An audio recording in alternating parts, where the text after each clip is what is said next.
সুপ্রিয় দর্শক শ্রোতা সবাইকে আসসালামু আলাইকুম। আজকে কিন্তু 7 তারিখ, রোজ মঙ্গলবার। আজকে জানিয়ে দেব পেঁয়াজ এবং আলুর পাইকারি বাজার দর। তার আগে যদি আপনি আমার ইউটিউব চ্যানেল নতুন হন, অবশ্যই কিন্তু চ্যানেলটি সাবস্ক্রাইব করবেন। দর্শক, আসলে ব্যস্ততার কারণে ওই রকমভাবে ভিডিও দেওয়া হয় না, যার কারণে কিন্তু আন্তরিক দুঃখিত।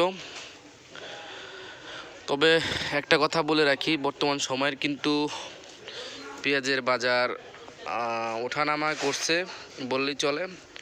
মোটামুটি পানির দামে কিন্তু চলে এসেছে, আর বাজার কিন্তু আরও কমার সম্ভাবনাটাই বেশি। তো দর্শক, আলুর বাজারও কিন্তু অনেকটাই কমে গেছে। এই যে দেখতে পাচ্ছেন যে কত সুন্দর আলু, সেই আলুগুলো কিন্তু বেচা বিক্রি নাই বাজারে। আর দেখতে পাচ্ছেন কত সুন্দর দেশি পেঁয়াজ, এই একবারে মানে এক সাইজের দেশি পেঁয়াজ। তারপরেও কিন্তু বাজারে এই পেঁয়াজগুলোর চাহিদা নেই। আসলে বর্তমান সময়ে কৃষক কিন্তু দাম পাচ্ছেই না। এক কথায় কৃষক কিন্তু মরে যাওয়ার উপক্রম হয়েছে। কারণ একটা জিনিস খেয়াল করে দেখেন, এত সুন্দর পেঁয়াজ এখন বিক্রি করছে কিন্তু 40-42 টাকায়, যেটার খরচ মূল্য হিসাব করলে দেখা যায় যে আরও কিন্তু বেশি পড়ার কথা। যেহেতু দর্শক, কৃষক এতদিন অনেক কষ্ট করে আবাদ করেছিল, যার কারণে কিন্তু তাদের ন্যায্য মূল্যটা এখন আর পাচ্ছে না। অনেক কৃষক কিন্তু হতাশাগ্রস্ত হচ্ছে।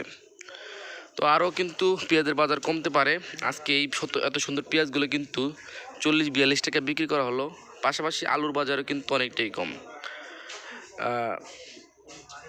কৃষক কিন্তু আলু নিয়েও হতাশ। আলুর বাজার কিন্তু আরও কমতে পারে যতটুকু জানা যাচ্ছে। আজকে কিন্তু 20 টাকা কেজিও কিন্তু আলু বিক্রি করা হলো। আর যে আলুগুলো দেখতে পাচ্ছেন, এই আলুগুলো কিন্তু আজকে বিক্রি করা হলো 25 টাকা, 24 টাকা, এবং কিছু কিছু আলু কিন্তু আজকে 20 টাকাও বিক্রি হয়েছে। দর্শক, বোঝাই যায় যে আসলে কৃষকের তথা ব্যবসায়িকদের কিন্তু এখন কপাল হাত, প্রচুর পরিমাণ লস হচ্ছে। প্রতিদিন কিন্তু আলু এবং পেঁয়াজের বাজার কমে যাচ্ছে, আরও কিন্তু কমার সম্ভাবনা রয়েছে। দর্শক, পরবর্তী আপডেট অবশ্যই কিন্তু আপনাদেরকে জানিয়ে দেওয়া হবে।